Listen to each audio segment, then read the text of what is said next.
Saya tanya sekali lagi, share screen saya sudah bisa terlihatkah? Sudah, Pak. Sudah, Pak. Oke. Di bagian ketiga ini kita akan berdiskusi dan membahas tentang kriptografi. Mungkin selama ini Anda nggak sadar bahwa Anda telah menggunakan produk-produknya kriptografi, baik secara langsung maupun secara tidak langsung. Sebenarnya kriptografi ini udah sejak lama digunakan ya, sejak zaman Yunani kuno dulu itu sudah mulai digunakan. Asal katanya kriptografi ini dari bahasa Yunani atau Greek yang punya arti tersembunyi atau hidden. Jadi asal katanya adalah crypto atau kalau bahasa Latinnya crypta yang artinya adalah tersembunyi. Sedangkan kriptografi sendiri itu merupakan cabang ilmu atau seni untuk menulis dan menyelesaikan sebuah kode. Jadi sesuatu dikodekan, kira-kira seperti itu. Sejarahnya kalau kita cek, pertama kali ada di aksara hieroglyphs. Ini ada di Mesir. Jadi kalau kita lihat di dalam sejarah, maka pertama kali kriptografi diperkenalkan oleh umat manusia itu ada di Mesir justru.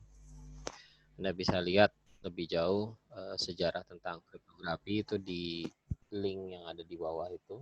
Anda bisa cek di sana, ngelihat seperti apa perkembangan kriptografi dari zaman dulu sampai dengan yang termodern lah ibaratnya. Oke, sebelum lebih jauh tentang kriptografi, apa saja sih sebenarnya hal-hal yang bisa dilakukan penyerang atau penyusup di dalam sistem jaringan ataupun sistem informasi Anda? Ada beberapa hal yang bisa dilakukan. Secara garis besar ada 4 aktivitas yang mengancam di jaringan Anda. Yang pertama, melakukan intersepsi atau interception. Jadi kalau Anda punya jalur komunikasi itu dibelokkan, diarahkan ke tempat tertentu atau tujuan tertentu. Nah, salah satu contoh interception ini mungkin pernah terjadi waktu zaman Presiden SBY. Beliau dulu pernah punya website yang di-intercept adalah DNS-nya. Jadi begitu orang akses ke apa ya dulu nama situsnya, SBY Presidenku atau apa gitu. Nah, ketika akses ke domain itu dialihkan ke domain yang lain. Jadi yang di-intercept adalah DNS-nya. Sehingga ketika orang buka sebuah situs yang harusnya domainnya XYZ pindah jadi ke IP yang ABCD misalkan. Kemudian yang berikutnya adalah interruption. Interrupt ini artinya memutus koneksi yang ada. Jadi kalau misalkan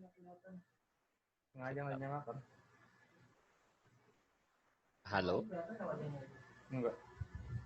ada yang mau ditanyakan, Doni Fitrian?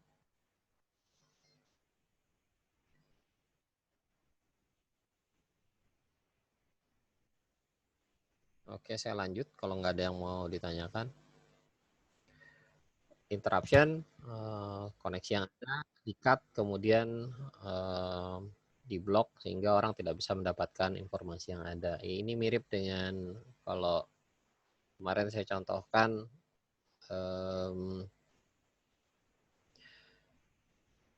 dengan proses flooding jaringan atau jaringannya dibanjirin dengan paket dari DDoS sehingga Anda nggak bisa akses sama sekali ke situs yang sedang DDoS gitu. Jadi karena trafficnya tinggi atau banjir seperti itu sehingga paket data yang mau masuk ke situ seolah-olah terblok padahal sebenarnya itu akibat ulah dari aktivitas DDoS. Nah, kemudian ada berikutnya modification. Ini artinya merubah informasi yang ada. Jadi seperti apa ya contohnya ya? Merubah informasi yang ada, misalkan jumlah penderita COVID yang hari ini di Samarinda ada 60 dirubah menjadi 70. Nah, itu modification. Bedanya dengan fabrication ini juga informasi yang dibuat. Fabrication ini dibuat dari nol. Kalau ada hoax yang menyatakan misalkan Samarinda jadi green zone, nah itu hoax, termasuk fabrication. Karena apa? Karena belum ada informasi itu sebelumnya. Tapi kalau sudah ada informasi itu sebelumnya, kemudian dirubah atau dimodif, itu masuknya yang modification. Jadi keempat ini adalah tipe-tipe threats atau ancaman yang bisa dilakukan oleh orang-orang yang tidak bertanggung jawab.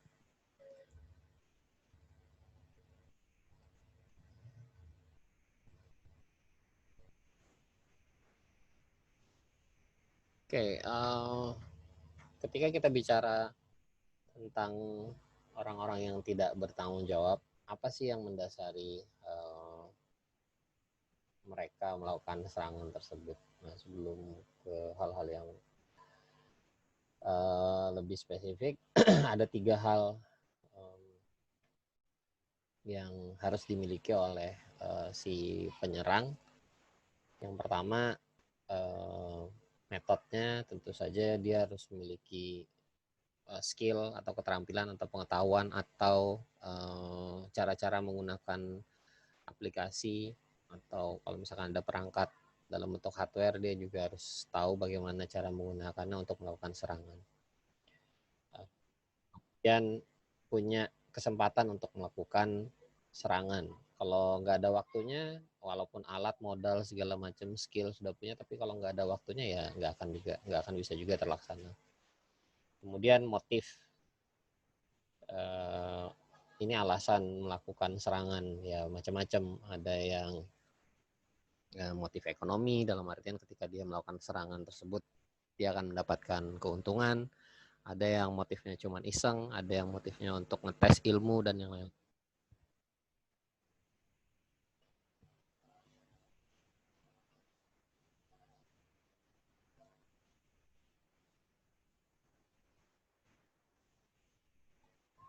Nah, untuk mengukur sesuatu itu bisa dikatakan aman. Pada dasarnya ada 2, dan tidak ada istilah aman itu digaransi atau bisa dipastikan 100% aman.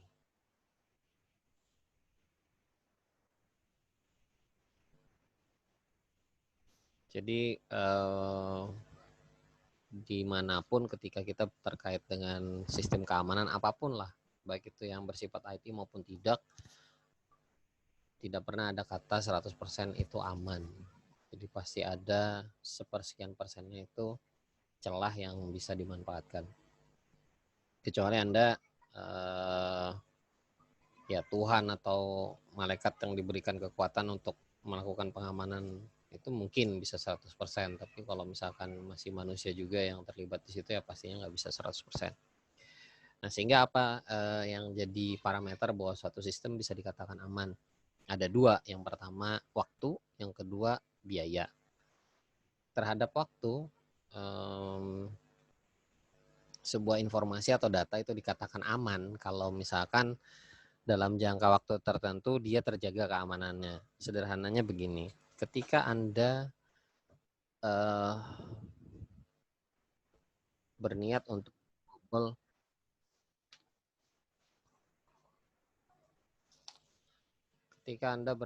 membobol sebuah sistem tiket misalkan. Nah, anggap tiket penerbangan ya, Anda mampu membobol tiket penerbangan, kemudian Anda bisa membuat satu jadwal penerbangan yang Anda bisa hasilkan dari sistem tersebut. Ternyata begitu Anda cetak, pesawatnya sudah terbang. Atau begitu Anda berhasil membobol, ternyata pesawatnya sudah terbang. Atau minimal proses boarding sudah closing lah. Itu artinya kan informasi dari sistem tiketingnya aman. Kenapa aman? Karena Anda kelewat batas dalam membobolnya. Contoh lain misalkan tiket konser, misalkan Anda mau nonton Java Jazz Festival, itu kan tiketnya juga di-generate secara digital.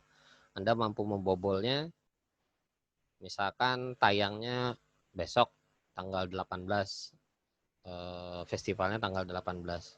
Kemudian Anda ternyata mampu membobolnya baru hari Minggu gitu. Padahal konsernya itu di tanggal 18. Anda baru selesainya hari Minggunya di tanggal 19-nya gitu. Itu kan juga berarti sistemnya bisa dibilang aman. Karena apa? Karena informasinya tetap terjaga sampai dengan batas waktu informasi tersebut berharga. Ketika sudah dibobol ternyata informasinya dapat tapi tidak bisa digunakan atau useless, ya artinya dia tetap disebut aman. Karena apa ya? Karena waktu yang digunakan untuk mengamankan informasi tersebut tercapai. Jadi itu berdasarkan waktu. Yang kedua berdasarkan biaya. Nah, misalkan kembali lagi ke sistem tiketing tadi. Biaya yang Anda keluarkan misalkan untuk membobol sistem tiketing tadi ternyata menghabiskan dana sampai dengan 1.500.000. Padahal harga tiketnya cuma 1.000.000. Jadi kan Anda keluar modal lebih banyak gitu, lebih banyak 500.000. Itu kan konyol sebenarnya. Anda keluar lebih banyak 500.000 atau dalam totalnya 1.500.000, tiketnya harga 1.000.000 gitu. Jadi buat apa ngebobol sistem tiketing seperti itu? Sia-sia kalau menurut saya. Mending Anda beli aja, lumayan 500 yang bisa dipakai buat beli oleh-oleh dan beli yang lain. Ya sama ketika tadi juga yang membobol sistem tiketing Java Jazz Festival, misalkan Anda dapat tiket konser yang daily misalkan 500.000, ternyata modal Anda buat ngebobol itu sampai habis 750.000 misalkan. Anda kelebihan 250.000 buat modal membobolnya, itu juga apa ya? Ya tekor lah ibaratnya. Jadi kalau biaya yang Anda keluarkan untuk ngebobol suatu sistem itu jauh lebih besar daripada yang Anda dapatkan nilai uangnya atau value dari informasinya, maka ya sistem itu dibilang aman. Jadi cuma dua itu sih parameternya, berdasarkan waktu dan berdasarkan biaya.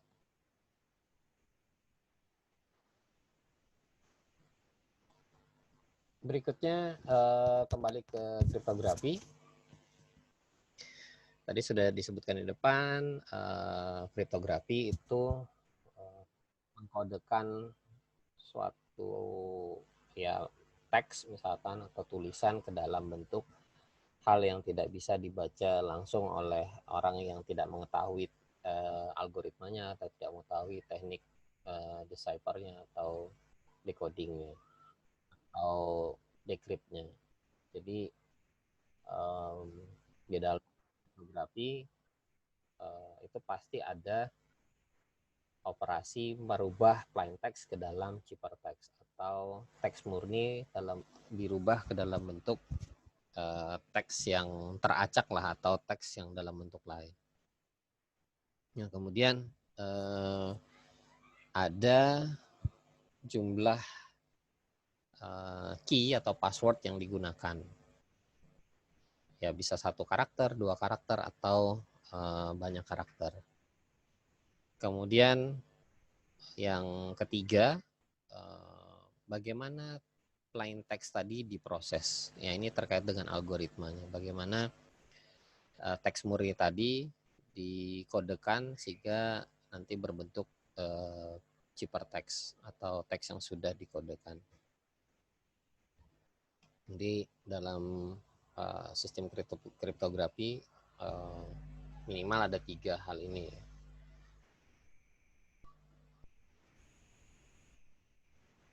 Secara garis besar sebenarnya kriptografi ini cuma ada 2, simetrik dan asimetrik. Kita bahas dulu yang simetrik. Simetrik ini maksudnya kunci yang dipakai buat mengencrypt dan decrypt itu sama. Jadi passwordnya atau pinnya untuk enkripsi dan dekripsi itu sama. Model kriptografinya ada 3, ada substitusi, transposisi, dan gabungan di antara keduanya. Nah, yang substitusi itu ada 2 jenis lagi, ada yang alfabetik dan polyalfabetik. Sederhananya begini kalau yang monoalfabetik.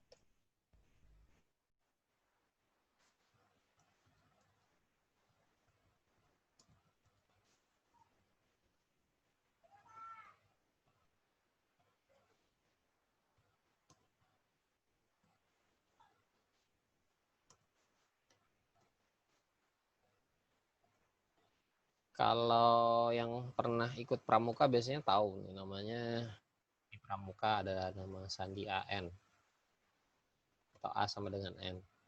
Nah, misalkan saya nulis nama saya, maka jadinya QE IL.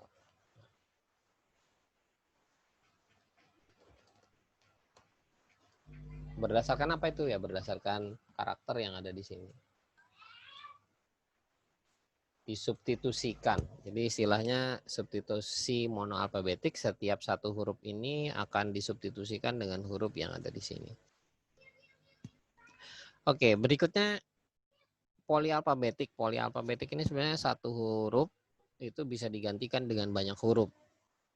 Ini untuk menghindari, ini sangat gampang ya dibobol.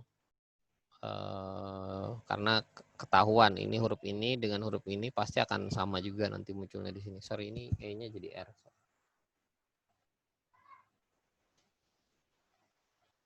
Nah, polyalfabetik itu akan mengambil form misalkan seperti ini. Ini gampang, Anda bisa terapkan kalau Anda belajar pemrograman, tinggal Anda kasih array gitu. Nah, ini juga gampang. Yang kedua yang polyalfabetik, ini mono ya. Yang kedua poly. Kalau ketemu seperti ini berarti kan ada 2 huruf yang sama di sini. Nah, kalau disusun lagi dalam array, dicek satu persatu selnya yang dalam array ini, maka Anda akan ketemu ketika arraynya merujuk ke key di sini. Oh, ada huruf yang berulang di situ. Kalau ada huruf yang berulang, if ada huruf yang berulang, geser ke sebelah kanannya misalkan. Ya, guys, sebelah kanannya ini satu langkah sebelah kanannya dari key apa R misalkan. Jadi di sini digeser key R R L. Modelnya seperti itu. Nanti kalau mendekripnya tinggal digeser balik. Jadi mendekripnya tinggal dibalik aja.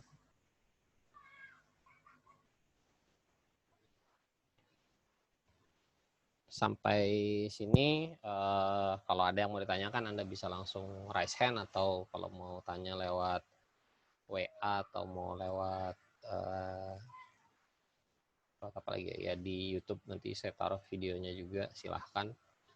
Intinya yang mono dan poly seperti itu. Contohnya, oke, silahkan. Kalau ada yang mau nanya langsung. Pak, saya mau nanya Pak, itu yang poli, kan tadi kata Bapak digeser, satu itu maksudnya gimana Pak? Saya kurang paham. Digeser ke kanan satu huruf. Jadi kalau misalkan di sini kan ketemu huruf Q pertama, dicek ternyata nggak ada kembarannya di huruf, karena kan sebelum huruf Q ini nggak ada huruf lain kan. Digeser pointernya ke R, dicek apakah ada huruf R sebelumnya ini, sebelum kesananya. Kalau nggak ada, lanjut ke huruf berikutnya. Nah, di huruf berikutnya iya. Huruf Q ada huruf yang sama sebelumnya di pointer sebelumnya. Nah, huruf Q ini diganti. Dilihat di sini digeser ke sebelah kanan. Digeser ke sebelah kanannya ada huruf R. Ya, jadi ini disubstitusi dengan R seperti itu. R. Ya, paham Pak. Oke. Ada lagi yang mau tanya?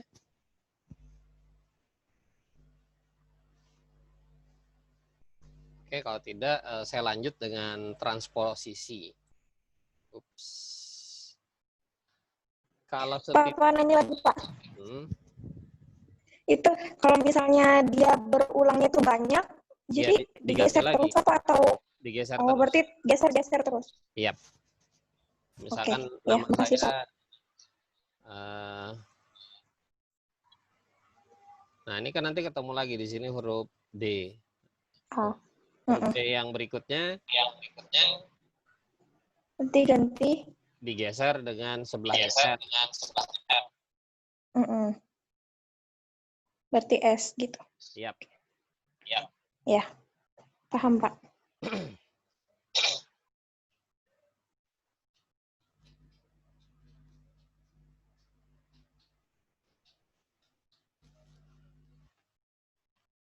Oke, ada lagi yang mau tanya? Kalau tidak ada, saya lanjut dengan transposisi. Transposisi itu mengganti posisinya. Transposisi itu mengganti posisinya. Jadi kalau substitusi itu mengganti huruf dengan huruf yang lain. Kalau transposisi itu merubah urutannya.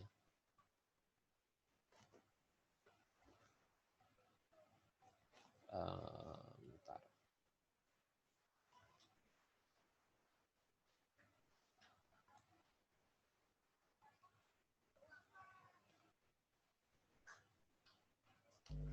Nah, misalkan kita punya sebuah, ya anggaplah sebuah array tempat memasukkan karakter-karakter ini.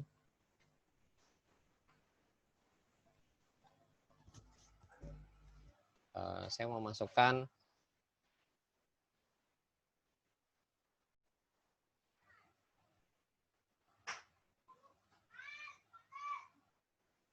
misalkan ini. Mudah-mudahan cukup.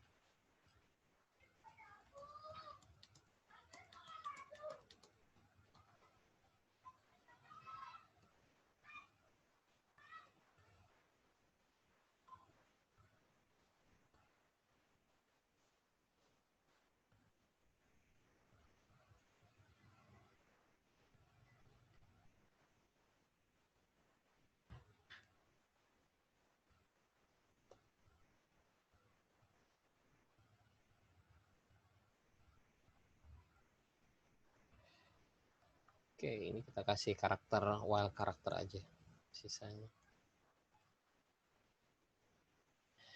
Nah, transposisi itu cuma merubah urutannya. Jadi kalau kita menuliskan urutannya itu seperti ini ke arah sana, maka kita bisa mengganti dengan menuliskannya kebalikannya ke sini.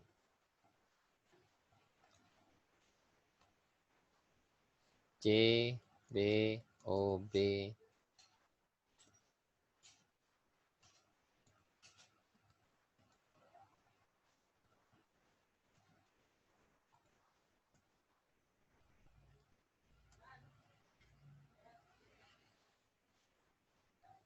Nah, gitu. Jadi modelnya transposisi adalah merubah urutan dari karakter yang karakter plain text-nya. Jadi cipher text-nya itu adalah perubahan urutan. Nanti tinggal disusun ulang aja urutannya. Kan Anda mainan seperti ini kan bisa pakai array 2 dimensi, tinggal Anda susun balik, dikasih looping, nanti akan tersusun kembali.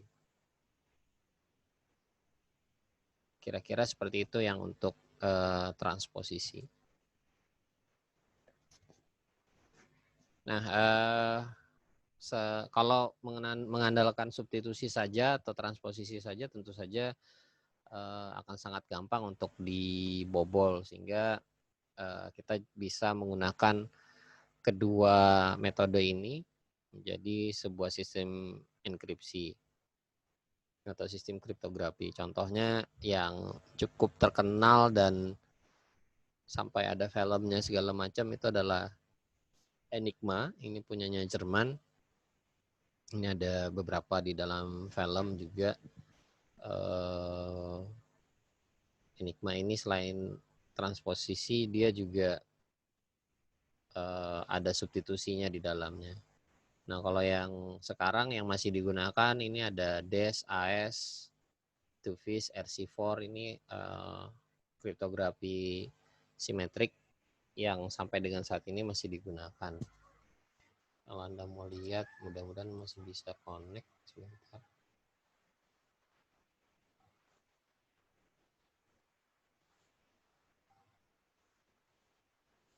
Oh, mati mesin virtual saya.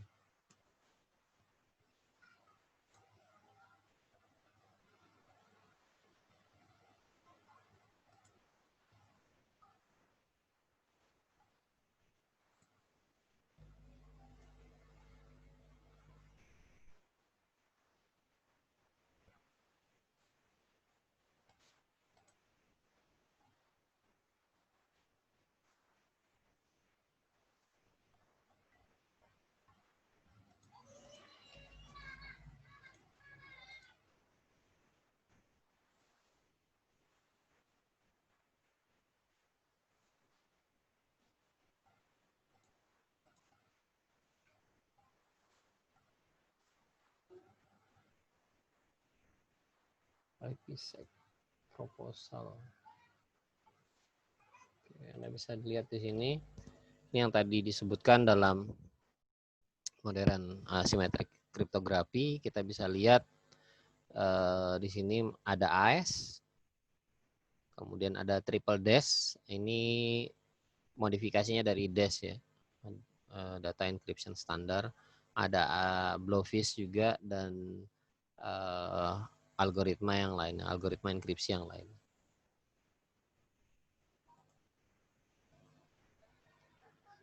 Kita lanjut yang berikutnya, kriptografi asimetrik. Nah, kalau asimetrik ini kunci yang dipakai itu berbeda buat enkripsi dan buat dekripsinya. Jadi buat mengenkripsinya itu pakai kunci public, buat mendekripsinya itu pakai kunci private. Pasangan ya, pasangan kunci public dan pasangan kunci private. Nah, dalam public key kriptografi atau asymmetric kriptografi ini ada beberapa elemen. Yang pertama tentu saja plain text-nya atau informasi yang mau kita encrypt. Kemudian ada algoritmanya, kemudian pasangan kunci, public dan private key, kemudian ciphertext atau hasil enkripsinya, dan berikutnya adalah algoritma dekripsinya atau kebalikan dari enkripsi. Yang paling sering digunakan kalau asimetrik ini ada RSA ya, paling banyak, dan elliptic curve cryptography. Diffie-Hellman juga banyak dipakai di dalam jaringan Diffie-Hellman. Kalau Anda buka, mudah-mudahan ada di sini.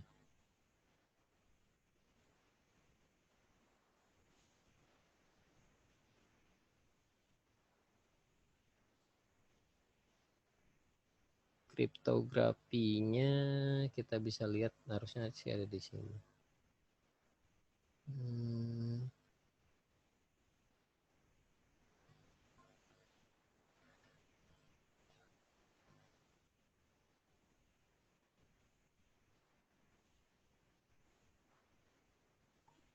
Nah, ini dia pakai algoritmanya pakai RSA ya. Jadi public key algoritmnya itu pakai RSA atau asimetrik, kriptografinya itu pakai RSA. Yang berikutnya tanda tangan digital dan message digest biasanya dijadikan satu. Kenapa? Karena implementasinya sama sebenarnya, dua-duanya menggunakan fungsi hash. Fungsi hash ini nanti akan menghasilkan sederetan karakter yang itu unik atau itu tidak akan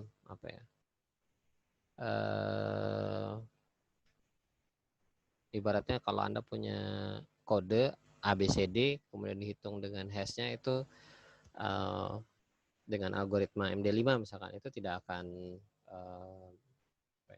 kalau dihitung pakai MD5 di mesin-mesin yang lain itu tidak akan berubah hasil hashnya.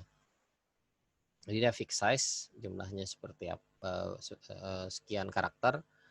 Kemudian itu bisa Anda pakai untuk keperluan macam-macam. Bisa melihat konsistensi sebuah data atau bisa digunakan untuk menyembunyikan password.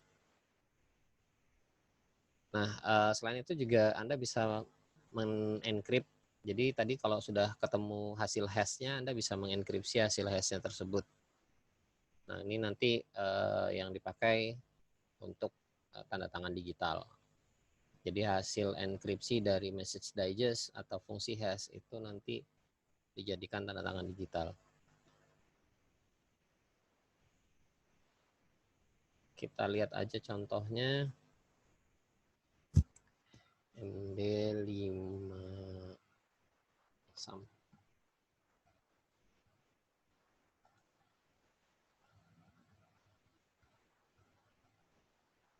Kok lama ya? Sebentar, kita coba lagi.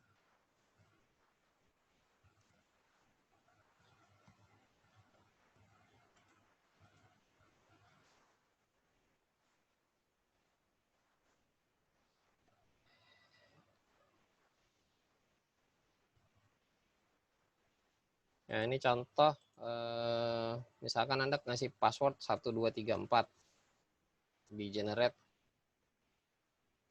Hasil generate-nya mana ya? Kok tidak ada di sini? Nah, ini dia.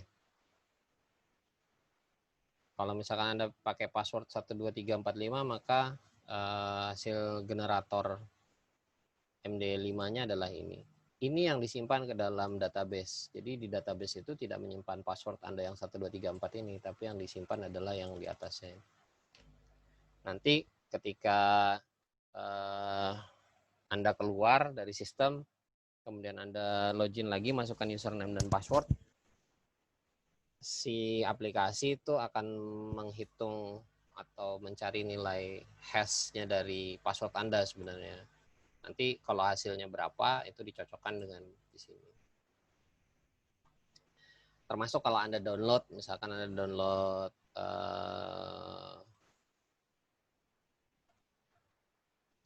contoh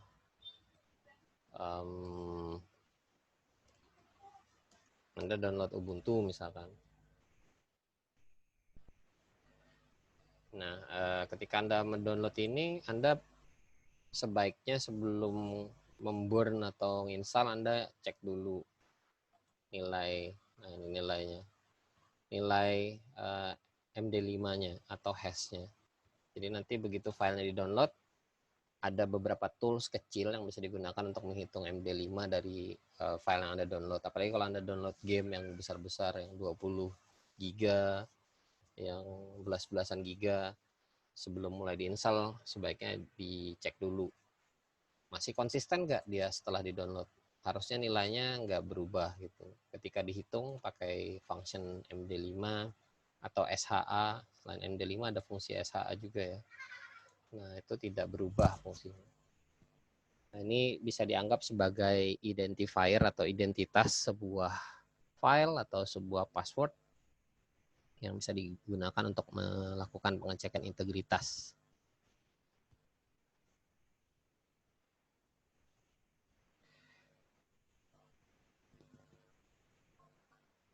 Nah, tadi Anda sudah lihat berapapun besarnya sebuah teks atau pesan, itu nanti message digest-nya atau fungsi hash-nya tetap sama panjangnya. Maksudnya itu jumlah karakternya tetap sama. Jadi kalau Anda coba online ini, Anda masukkan karakter, mana tadi? Ini sekian karakter ya. Coba aja. 1, 2, 3, 4 itu fungsi hash-nya ada di bawah.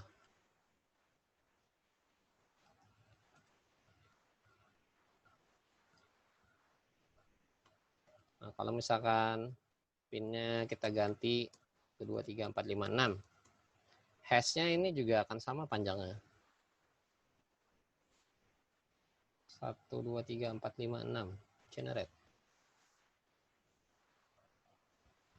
Nah, ini hasilnya. Kita bisa lihat.